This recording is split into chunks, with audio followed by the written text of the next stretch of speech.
हाय नमस्कार, मैं हूं रवि बजाज और आप सबका यहां पर स्वागत है। गाइस, इंग्लिश का कोर्स शुरू कर रहे हैं हम। ये preparing for English grammar and vocabulary. आपको कोई भी कॉम्पिटिटिव एग्जाम देना होता है तो इंग्लिश आ ही जाती है ना।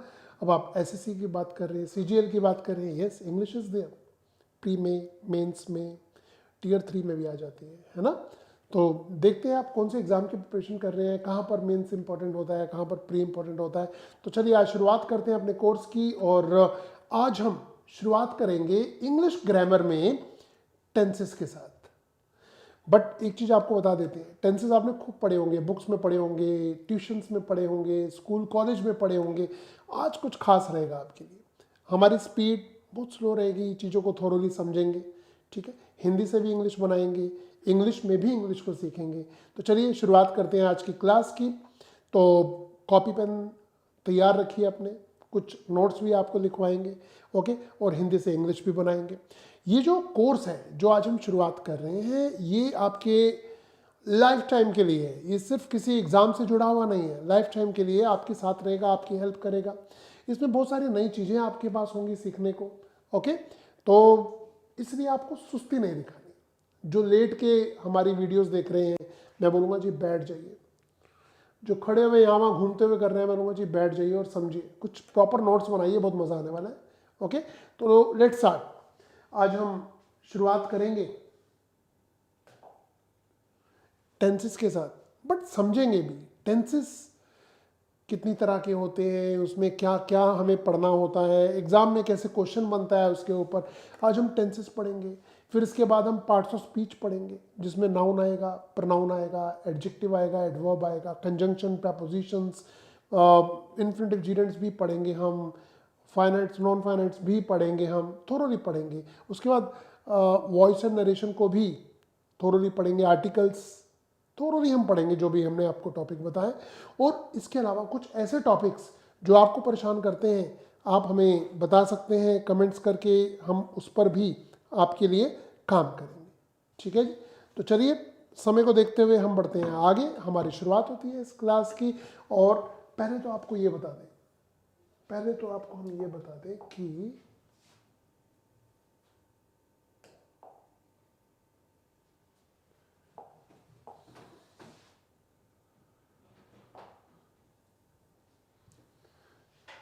ये बार बार ना ये वर्ड हमारे सामने आने वाले हैं, first person, second person and third person.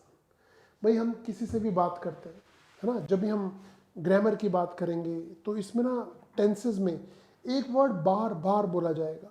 क्या? First person, second person, third person. अभी क्या होते हैं, आइए पहले इसे समझते हैं। मैंने कहा कि हम थोरोली पढ़ेंगे, जो भी पढ़ेंगे जल्दबाजी में नहीं पढ़ेंगे, ओके। जल्द का काम शैतान का, थोरोली पढ़ेंगे। देखिए, first person I and we, second person हमेशा होता है यू। हम आपस में बात कर रहे हैं, मैं अपने आप को आई बोलूंगा, या हम लोग हैं तो हम अपने आप को वी बोलेंगे, आपको यू बोलेंगे, तो ये हो गया फर्स्ट पर्सन। और जिससे हम बात कर रहे हैं आपसे, तो ये हो गया सेकंड पर्सन यू।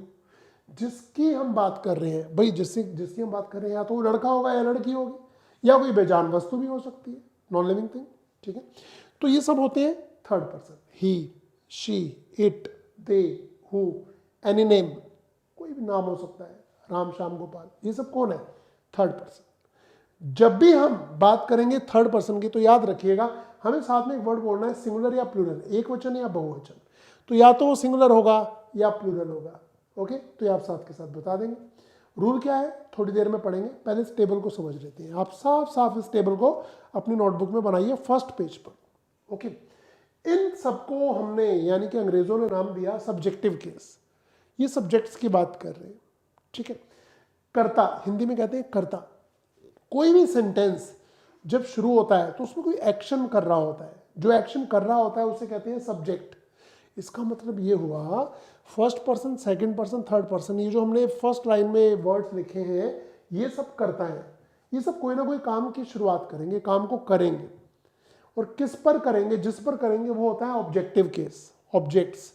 तो ये हो जाता है मी, आई से बन जाएगा मी, वी से अस, यू से यू, ही से हिम, शी से हर, इट से इट, और दे से देम। हु से हुम, ठीक है। ये हो गए हमारे objective case, this is subjective case, this is objective case. अब ये बीच वाली जो लाइन है इसका हमने नाम रखा है पजेसिव केस। पजेसिव क्या होता है? पोजेशन, पोजेशन से बना है। पोजेशन क्या होता है? अधिकार, अधिकार जताने वाले वर्ड्स हैं ये। जैसे कि अगर ये पेन है मेरे हाथ में तो मैं क्या बोलूंगा? आई क्या बोलेगा? माय पेन, तो आई से बन गया माय। वी क्या बोलेगा? आर पेन, हमारा। इसी तरह से बनेगा यू से योर, ही से हिज, शी से हर, इट से इट्स, दे से देयर एंड हु से हुज। तो हमने इन्हें क्या क्या नाम दिए? अब ये टेबल आपके सामने तैयार है, first person, second person and third person. ये सब्जेक्टिव केस है, ये ऑब्जेक्टिव केस है, और ये जो बीच वाली लाइन है ये है पॉजेसिव केस। तो पूरा समय लेकर मैं एक बार पीछे हो जाता हूँ, आप इसका चाहे तो स्क्रीनशॉट भी ले सकते हैं। तो इसे आप टेबल को अच्छी तरह देख लीजिए, एक बार अच्छी तरह देखिए इस टेबल को। ओके, नाउ ये टेबल एक तो आपको रट्टा नहीं मारनी है, बट फिर भी अगर आपका दिल करे कि यार ये टेबल याद कैसे करें, तो एक बहुत बढ़िया तरीका बताता हूँ भाई। हमें 3 पर्सन तो याद हो गए, आई वी फर्स्ट, यू सेकंड और बाकी सब third, he she it they who, कोई भी नाम आ जाए, है ना, एनी नेम। तो कैसे याद करेंगे? ऐसे याद कर लो, I my me, we our us, you your you, he his him, she her her, it its it, they their them and who whose whom। ऐसे करके आप याद कर सकते हैं, ठीक है। तो इससे क्या होगा आपको पता रहेगा, टेबल ऐसे बनाते हैं। Okay, few calls are there, इन्हें हम अटेंड करेंगे बाद में। तो चलिए जी, अब बढ़ते हैं हम आगे। ये हमारी टेबल तैयार हो गई। ओके, अच्छा अब बात करते हैं इस टेबल की, टेंसेस की, ठीक है। टेंस कितने होते हैं? कभी आपने पढ़ा होगा बचपन में, स्कूल कॉलेज में पढ़ा होगा, बुक्स पढ़ी होंगी, कहीं कोचिंग ली होगी, बताया गया होगा आपको। एक प्रेजेंट टेंस होता है, एक पास्ट होता है और एक फ्यूचर होता है। मैं कैमरे से पीछे हो जाता हूँ, पूरी स्क्रीन आपके साथ शेयर करता हूँ, एक बार देखिए अच्छी तरह। ये प्रेजेंट है, ये पास्ट है, ये फ्यूचर है, एक बार देख लीजिए। ओके, अब इनके 4 पार्ट्स होते हैं, indefinite, continuous, perfect and perfect continuous tense, ठीक है। ये क्या क्या होते हैं, इसके क्या क्या रूल्स होते हैं, इसकी हमें क्यों ज़रूरत पड़ती है, एग्जाम में कैसे पूछे जाते हैं, स्पोकन इंग्लिश में इसका क्या रोल है, लिखने में क्या रोल है इसका, ये ना सीखे तो क्या होगा, क्या ये मुश्किल होते हैं, ईजी होते हैं, बड़े सारे क्वेश्चंस हैं हमारे, है ना। सब क्वेश्चंस का हम आपको आंसर करेंगे, बट पहले समझते हैं कि चीज़ है क्या।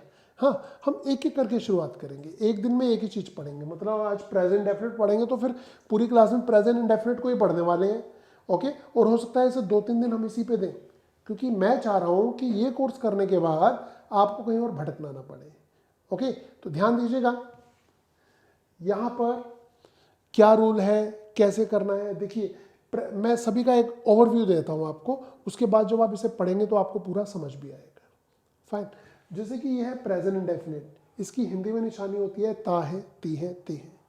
सुबह से लेकर रात तक आप जितने भी काम करते हैं वो प्रेजेंट डेफिनेट तो होते हैं। मैं सुबह इतने बजे खेलता हूँ, इतने बजे उठता हूँ, इतने बजे सोता हूँ, रात को इतने बजे खाना खाती हूँ, इतने बजे स्कूल जाती हूँ, इतने बजे मैं ऑफिस जाता हूँ, ये सब में ता है, ती है, ती है, तो आ रहा है। तो ये होता है प्रेजेंट इंडेफिनिट। इसे अभी हम पढ़ेंगे, एक ओवरव्यू ले लीजिए। फिर आता है प्रेजेंट कॉन्टिन्यूस, रहा है, रही है, रहे हैं, कोई काम कॉन्टिन्यूसली हो रहा है। इस समय मैं आपको पढ़ा रहा हूँ, आप लेटर लिख रहे हैं, आपकी मम्मी चाय बना रही है, आपके पापा कार चला रहे हैं, कॉन्टिन्यूस। फिर आता है परफेक्ट, ये कहता है कि इसमें काम हो चुका है। अब जरूरी नहीं है कि चुका है, चुकी है, चुके हैं लिखा होगा, जिससे ये पता चले कि भाई काम खत्म हो गया। अब मैं ऐसे कहता हूँ जी मैं खाना खा चुका हूँ, इससे मैं ऐसे भी तो कह सकता हूँ मैंने खाना खा लिया है, या फिर मैंने खाना खाया है, बात तो एक ही है। तो ये होता है प्रेजेंट परफेक्ट टेंस, और ये होता है प्रेजेंट परफेक्ट कॉन्टिन्यूस। मैं शॉर्टकट नहीं दे रहा हूँ आपको, अभी हम आपको एक ओवरव्यू दे रहे हैं कि देख लीजिए ये सब हम पढ़ेंगे। आज शुरुआत करेंगे यहाँ से, यही पढ़ेंगे, बड़े एक ओवरव्यू। ये होता है जी रहा है, रही है, रहे हैं। अब आप बोलेंगे जी रहा है, रही है, तो यहाँ भी आ रहा था कॉन्टिन्यूस में, फिर ये प्रेजेंट परफेक्ट कॉन्टिन्यूस में दोबारा जी नहीं, इसमें रहा है, रही है, रहे के साथ टाइम भी आएगा, समय भी दिया होगा।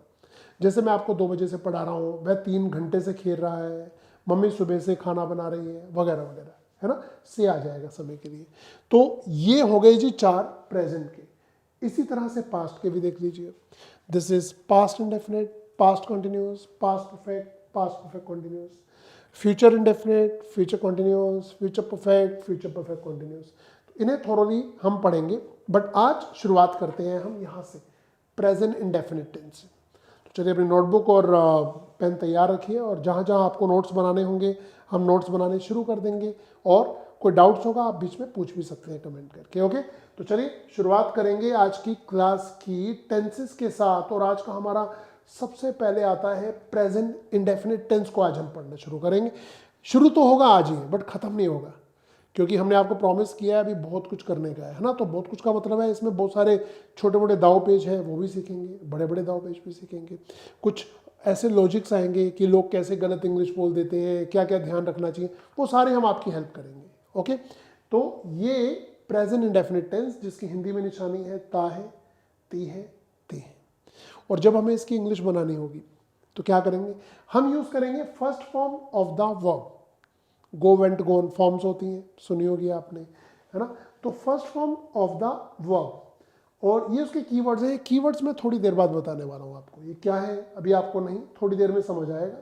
अब देखिए, जैसे हम ना कुछ सेंटेंसेस की इंग्लिश बनाएंगे। ओके, यहाँ पर कह रहा है जी मैं गाना गाता हूँ, ये प्रेजेंट डेफिनेट है क्योंकि इसमें ता है, ती है आ रहा है। और रूल क्या है, अभी हमने पढ़ा था first form of the verb, मतलब आपको इसमें ना इज़ेमार लगाना है, ना वाजवर लगाना है, ना आईएनजी लगाना है, ना ईडी लगाना है, ना विल शैल लगाना है, सिर्फ first form of the verb. तो कैसे, मैं गाना गाता हूँ, आई सिंग, गाना गाने की इंग्लिश होती है सिंग, 3 फॉर्म्स होती है, सिंग, सेंग, संग। सो आई सिंग अ सॉन्ग, ये हो गई इसकी English, I sing a song. बहुत सिंपल है जी, ठीक है। क्यों, क्योंकि रूल हमें पता चला है first form of the verb use करते हैं, हमने लिख दिया जी आई sing a song. Don't worry, अभी हम थोड़ा सा समय लेने वाले हैं, बट मैंने आपको बताया ना कि जब ये क्लासेस आगे तक चलेंगी तो you will see the difference. ये छोटी छोटी बारीकियां हमारे बहुत काम आने वाली है। जैसे कि अब गाना है, सेंटेंस है तुम गाना गाते हो, तो तुम है तो यू कर दो जी, यू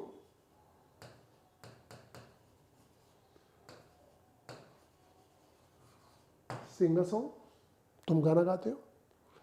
ओके, अब थर्ड सेंटेंस को देखिए, थोड़ा सा चेंज कर रहा हूं मैं। अब क्या कह रहे, वह गाना गाता है। वह कौन सा पर्सन है, वह कौन सा पर्सन है, मैं तो फर्स्ट पर्सन है, तुम यू, मैं हो गया आई फर्स्ट पर्सन, तुम यू सेकंड पर्सन हो गया।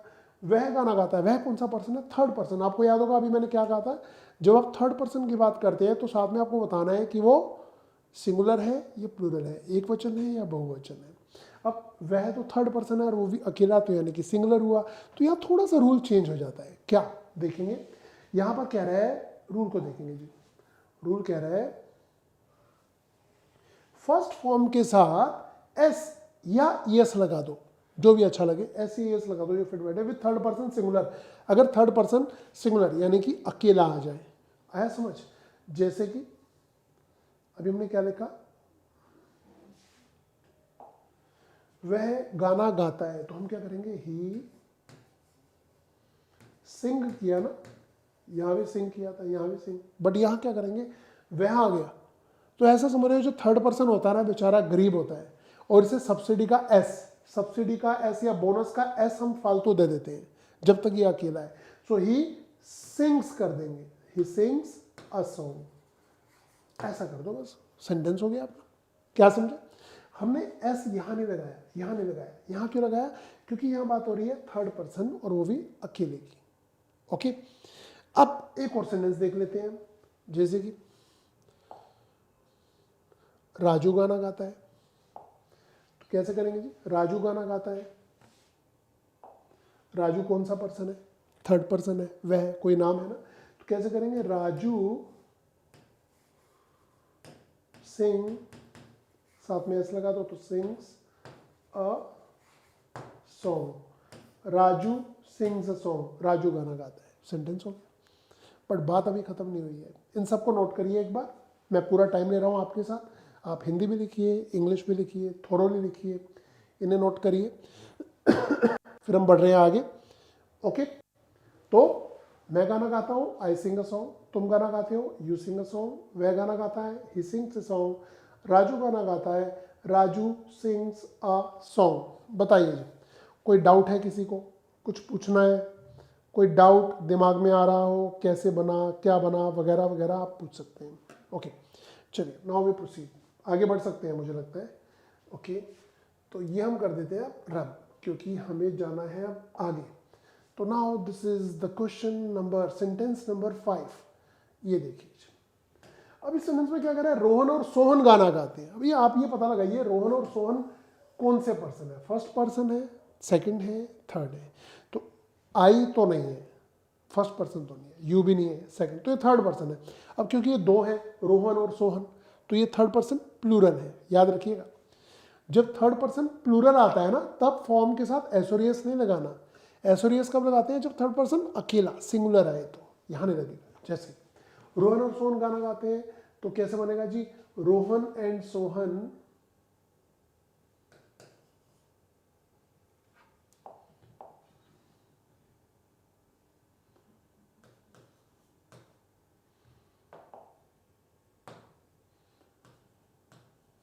रोहन एंड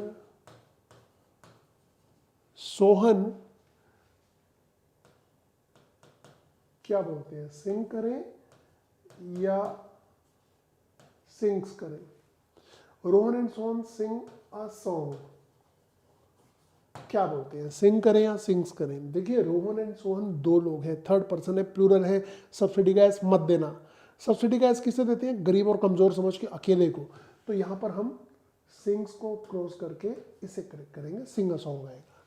अगर रोहन अकेला आया होता सेंटेंस में तो सिंग्स कर देते, सोहन आया होता तो भी सिंग्स कर देते, बट अब रोहन और सोहन दोनों आ गए तो सिंग हो गया, हमें एस और यस नहीं लगाना है।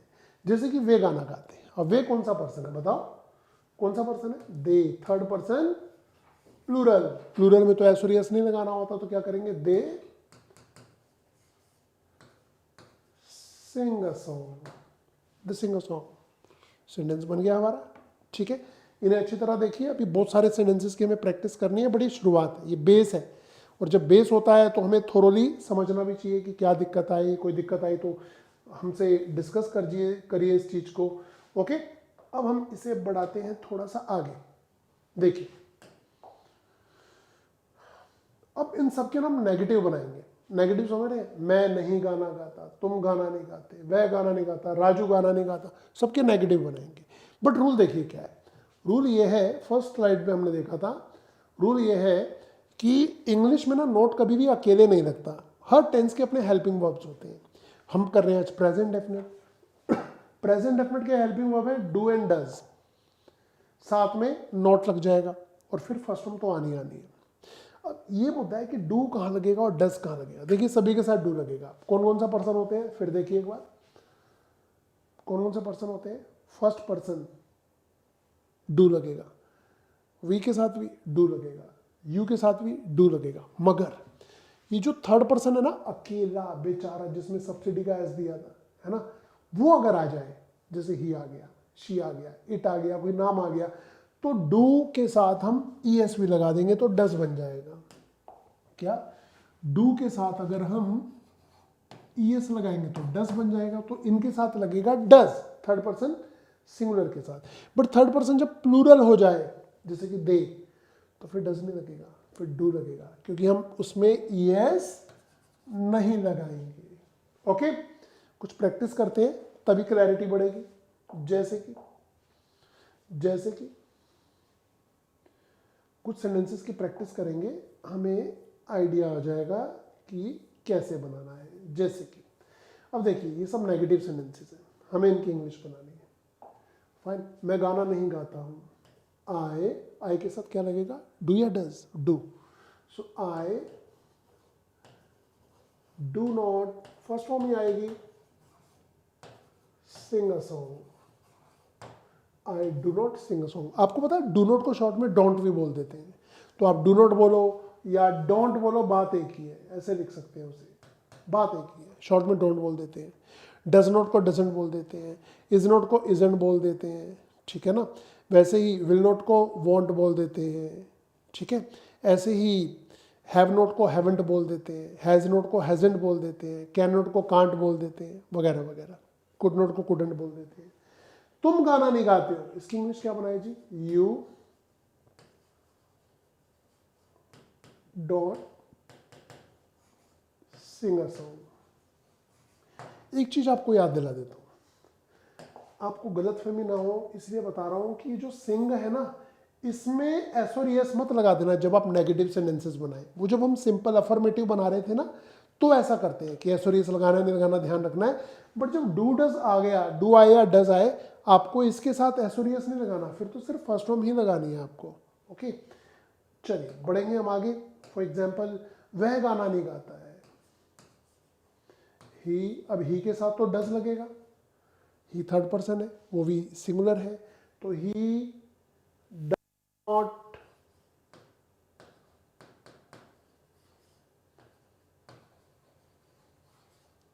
सिंग अ सॉन्ग, वह गाना नहीं गाता है। याद रखिए यहाँ डज नॉट आ गया, बट सिंग ही रहेगा, सिंग्स नहीं हो जाएगा, क्योंकि डज के अंदर ही ई एस मिक्स है, ऑलरेडी है, पहले ही हिडन है ना। हिडन क्या दिखाई दे रहा है हमें तो, फाइन। राजू गाना नहीं गाता है, अब पता लगाइए राजू पर्सन कौन सा है। राजू फर्स्ट पर्सन है, सेकंड पर्सन है या थर्ड पर्सन, और अगर थर्ड पर्सन है तो सिंगुलर है या प्लूरल है? सोच के बताइए क्या लगता है, राजू कौन सा person? First, second, third. Third है तो सिंगुलर या प्लूरल? जी हाँ, ना मैं राजू ना आप राजू, चाहे मेरा नाम राजू हो या आपका नाम राजू हो, बट यहाँ पर तो सेंटेंस में राजू नाम है ना, और कोई भी नाम थर्ड पर्सन ही होता है, और एक है तो सिंगुलर होगा, तो यानी कि एस और एस लगेगा, और नेगेटिव है तो डज लगेगा। तो राजू गाना नहीं गाता है, तो कैसे बनाएंगे? Raju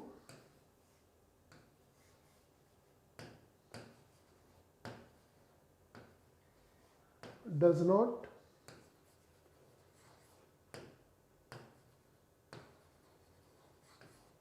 sing a song, does not. इन्हें नोट करिए बच्चों, इन्हें थोरोली नोट करना है, हिंदी को भी इंग्लिश को भी। हम चाहते हैं कि अंग्रेजी एक ही बार सीखें, बार बार नहीं, है ना। जब एक बार सीखनी है थोड़ा ढंग से सीखते हैं। सो जब तक मैं पानी पीता हूँ आप इन सेंटेंसेस को नोट करिए, ज़रूरी है, ज़रूरी है, बहुत ज़रूरी है। नोट नहीं करेंगे कंफ्यूजन रहेगा।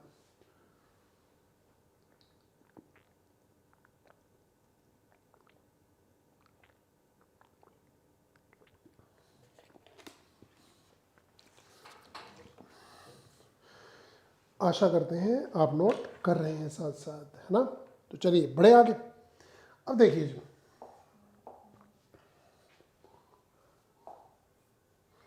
सभी सेंटेंसेस को अगर हम क्या से शुरू करें, क्या का मतलब है सब इंटरोगेटिव प्रश्नवाचक सेंटेंसेस है, यही सेम मैंने जान के सब सेंटेंसेस सेम रखे हैं गाना गाने वाले, ताकि आपको बनाने में दिक्कत ना आए।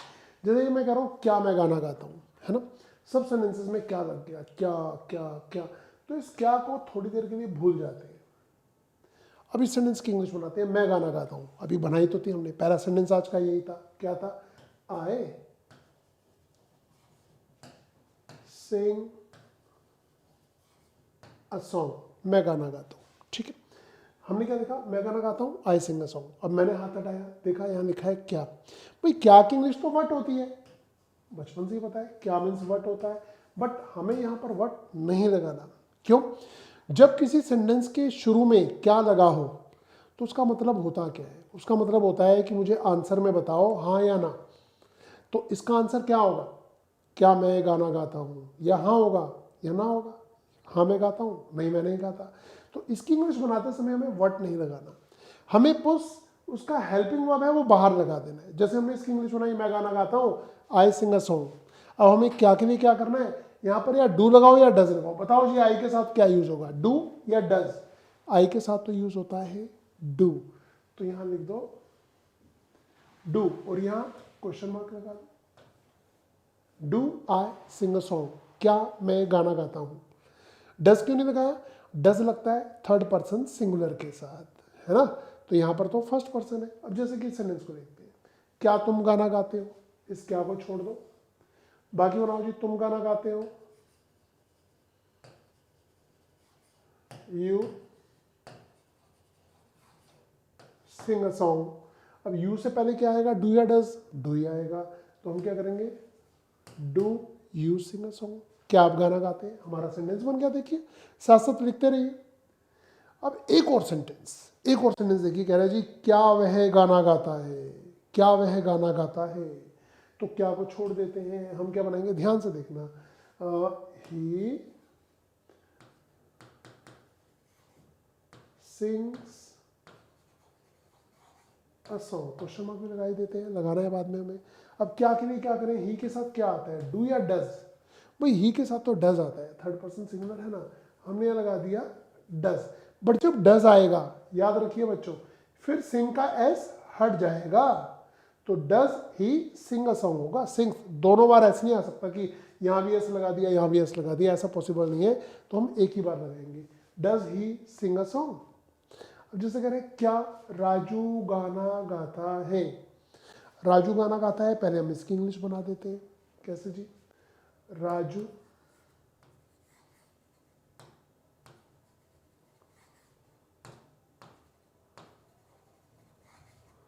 Sings a song.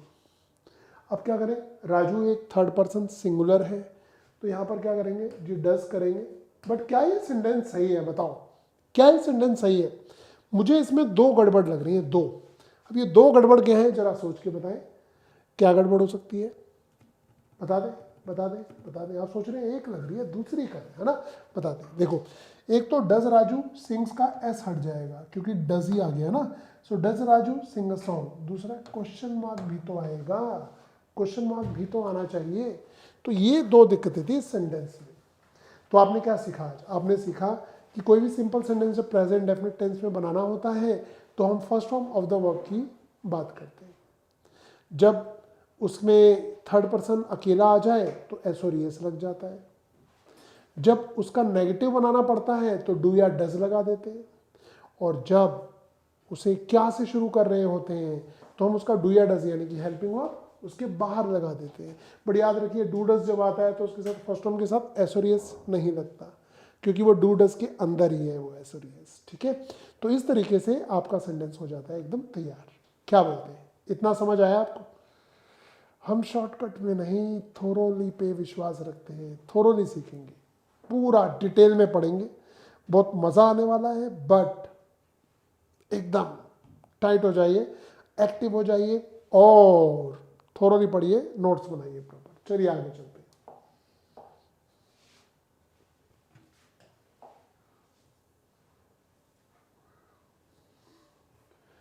अब आपको बताते हैं वो कीवर्ड्स।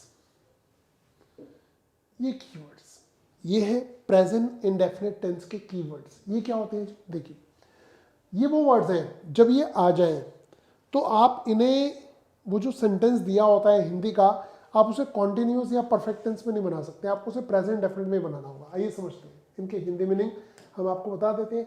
जैसे कि यहाँ लिखा है डेली, डेली और एवरीडे का मीनिंग होता है रोज, ये तो सुना ही होगा आपने, नॉट अ बिग डील, है ना, रोज। ऑलवेज होता है हमेशा, समटाइम्स होता है कभी कभी, एक वो सॉन्ग भी है ना, कभी कभी मेरे दिल में ये ख्याल आता है, तो समटाइम्स ही बोलेंगे। ऑफन होता है अक्सर, यूजुअली आमतौर पर, ओकेजनली कभी कभार। आपने देखा होगा हम किसी पूछते हैं तुम सिगरेट या शराब पीते हो तो कहते हैं ओकेजनली यानी कि कभी कभार। नॉर्मली का मीनिंग होता है आमतौर पर। इन सब वर्ड्स को एक बार अच्छी तरह देख लीजिए और नोट भी कर लीजिए। मैं एक बार पीछे हो जाता हूँ, आपको पूरी स्क्रीन शेयर कर रहा हूँ आपके साथ। इन्हें थोरोली देखिए, नोट कर लीजिए, इनकी हिंदी नोट कर लीजिए, है ना, और इसके बाद हम बढ़ेंगे आगे।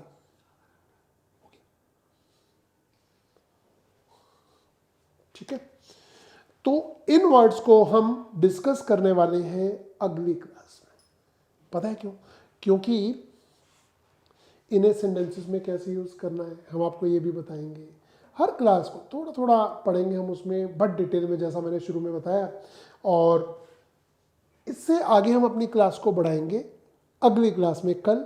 उसमें आप देखेंगे इन वर्ड्स को कैसे यूज़ करना होता है, इन्हें कॉन्टिन्यूस में क्यों नहीं यूज़ कर सकते, इन्हें परफेक्ट में क्यों नहीं यूज़ कर सकते, लॉजिक क्या है, ये सब हम डिस्कस करेंगे अगली क्लास में, यानी कि कल। तो आपको हमारी क्लास कैसी लग रही है, मज़ा आ रहा है, कुछ सीखने का है या नया। जल्दी जल्दी कमेंट भी कर सकते हैं आप, अपने दिमाग को भी बता सकते हैं। मैं आई कैन गेस कैसा लग रहा होगा।